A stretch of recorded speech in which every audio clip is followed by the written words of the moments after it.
inkişaf etdirilməsinə kömək edən fərman və sərəncamlar, dövlət proqramları bu qəbildəndir.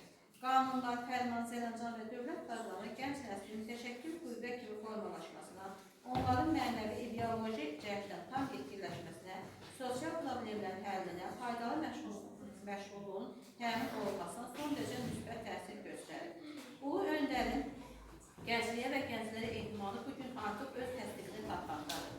Bugün ölkəmizdə gənclər siyasəti mahiyyət və keyfiyyətcə yeni mərhələsini yaşayır. Prezident İlham Əliyev Ulu öndərin gənclər siyasətinə sadiqliyini öz qərarında təsdiq edir. Gənclərin mənəvi inkişafı, vətənpərvərlik tərbiyəsi, xarici ölkələrdə təhsil, sosial müdafiə ehtiyacı, onların problemlərinin həlli istiqamətində görülən işlər, gənclər təşkilatlarının formalaşması və inkişafı üçün yaradılan şərait və imkan bu sahəyə böyük diqqət nəticəsidir.